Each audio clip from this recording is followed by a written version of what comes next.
욕을 워낙에 많이 드셔서 오래 사실 것만 같았던 할아버지가 돌아가셨다. 이렇게 말하는 것이 예의에 어긋날지도 모르지만 난 할아버지가 너무 싫었다.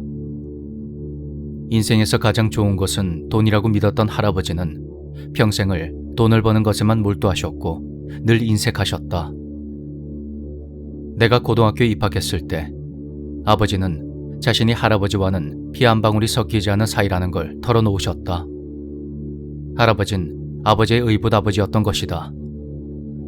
아버진 분가를 한 이유도 실은 할아버지와 함께 살기 싫어서 그랬다 하셨고 매 순간 매 상황마다 돈만 밝히는 할아버지가 싫다고 하셨다. 그래서 할아버지가 돌아가셨다는 소식을 들었을 때 난 아버지께서 내심 좋아하시는 건 아닐까 하는 생각까지 들었다.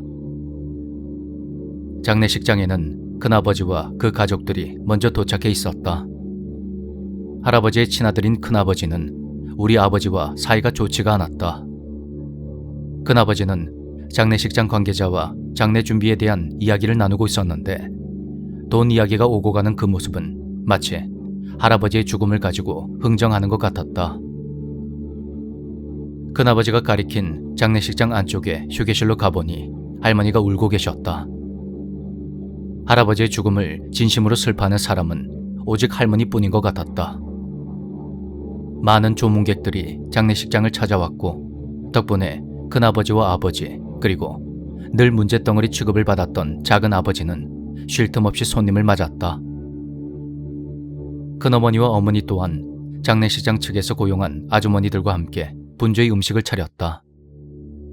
나와 사촌형은 조문객들이 낸 조의금 봉투를 자물쇠가 달린 함에 보관하는 일을 했다. 그런데 정신없고 바쁜 그 와중에 일이 터지고 말았다. 나와 사촌형이 잠시 밥을 먹는 사이에 조의금을 몽땅 도둑 맞은 것이다. 큰아버지는 나와 사촌형에게 격앙된 목소리로 물었다. 이거 설마 너희들 짓이냐? 어? 아니요. 우린 안 그랬는데요. 열쇠는 누가 가지고 있었어? 제가 가지고 있었어요, 아버지.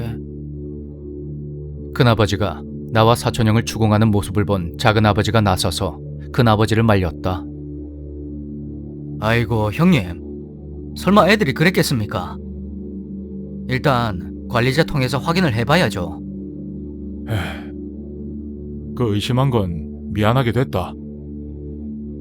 그런데 관리인을 만나고 오신 큰아버지가 몹시 화를 내시는 것이다.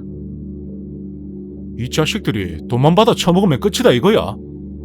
뭐? 흔히 있는 일이라고? 송장 가지고 장사하는 주제에 이렇게 책임감이 없어서 해 되겠어? 당장 다른 데로 옮겨야겠어. 그 순간 식장 안에 정적이 흘렀고 가족들 모두 경악스러운 얼굴로 큰아버지를 바라보았다. 할머니가 바로 옆에 계시는데도 불구하고 그런 망언을 하는 큰아버지를 보고 있자니 구역질이 나오려고 했다. 큰아버지는 날 한번 힐끗 쳐다보더니 자신의 아들인 사촌형에게 조의금 함을 제대로 간수하라며 윽박을 질렀고 덕분에 나는 휴게실에서 잠시 잠을 잘 수가 있었다. 그리고 얼마나 지났을까? 이 정신 나간 놈이 자식이 근데 아유 형님, 제발 진정 좀 해요. 놀라서 밖으로 나가보니 술에 취한 큰아버지가 사촌형을 혼내고 있었고 아버지와 작은아버지는 그런 큰아버지를 말리고 있었다. 사촌형은 이미 따귀 한 대를 맞은 것 같았다. 조의금이 또다시 사라졌다는 것이다. 작은아버지는 큰아버지를 필사적으로 말렸고 큰아버지가 그 힘에 떠밀려 넘어지자 큰아버진 불같이 화를 내며 이렇게 말했다. 야, 이거 혹시 네 짓이야? 뭐라고요? 상황이 그렇잖아.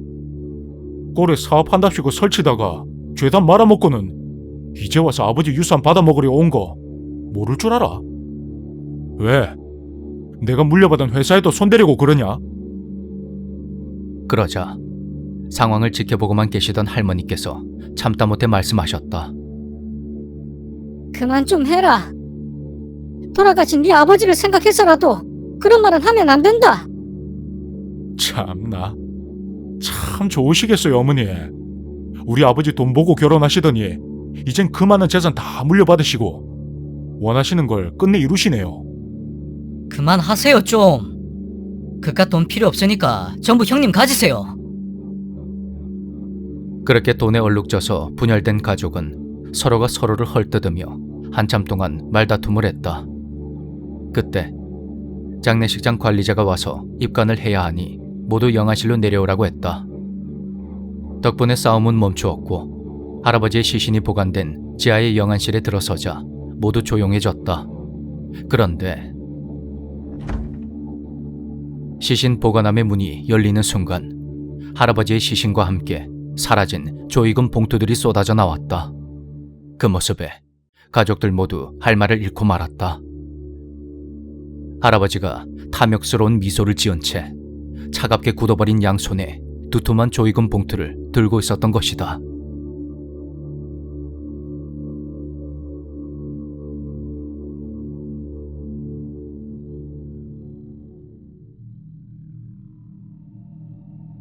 우리 아버지는 젊었을 때 비교적 이른 나이에 군에 입대하셨어. 걱정 반 설렘 반으로 훈련병 교육을 마친 아버지는 최전방으로 자대 배치를 받으셨지. 나름 평범한 이등병 생활 끝에 일병을 다신 후에는 계급에 맞춰서 야간 근무를 나가게 되었는데 목적지인 초소로 가려면 작은 산을 하나 넘어가야 했대. 그날 선임과 함께 초소로 향하던 아버지는 산의 중간에서 폐건물 하나를 보게 되셨고 호기심이 생겨서 선임에게 말을 걸었대.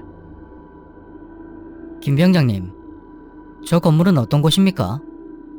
아, 저거? 6.25 때 미군이 쓰던 화장실이었다고 하더라. 아, 그렇습니까?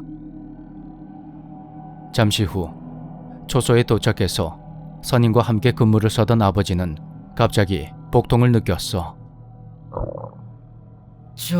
김 병장님, 저 화장실이 너무 급합니다. 뭐? 조금만 참아봐. 여기서 당장 어떻게 하라고? 죄송합니다. 한계입니다 이제. 마, 그러니까 미리미리 갔다 왔어야지. 처음부터 이런 실수할 거야? 죄송합니다. 그 참... 그러면 우리 아까 올라오면서 봤던 화장실 가서 해결하고 와. 여기서 볼일 보면 멧돼지가 냄새 맡고 오니까. 예, 알겠습니다. 죄송합니다. 그렇게 아버지는 후레쉬를 켜고 급히 화장실에서 볼일을 보셨어. 그런데 문 밖에서 갑자기 누군가의 발소리가 들렸대. 그리고 라이차. 하지만 그것은 그날의 암구호가 아니었고 아버지가 용기를 내서 누구냐고 물어도 아무런 반응이 없었대. 그 후로 얼마나 지났을까? 라이차.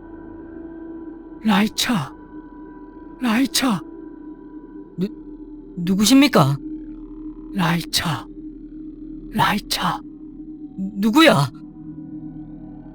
하지만 문을 벌컥 열고 나갔을 땐 바람에 흔들리는 갈대 소리만 들릴 뿐 아무도 없었다고 해. 그 상황이 너무도 공포스러웠던 아버지는 초소까지 단숨에 뛰어올라 가셨어. 김 병장님, 야, 너 왜 그래? 뭐 멧돼지라도 봤냐? 그게 아니라 혹시 김 병장님이 화장실에 오셨습니까? 이 자식이 근데 둘 다 동시에 근무지를 이탈하는 경우가 어디 있어? 이놈이 막내라고 봐주니까 내가 아주 만만하냐? 죄송합니다. 이상하게 너무 오래 걸린다 싶었는데 갑자기 뭔 헛소리야? 정신 차리고 근무 똑바로 서. 시간이 흘러 근무를 마친 아버지가 후본초 근무자와 교대 후에 산을 내려가면서 화장실을 한번 힐끗 쳐다봤는데 등골이 오싹하더래. 아버지는 걸음을 재촉했고 생활관으로 가서 취침 준비를 시작했어.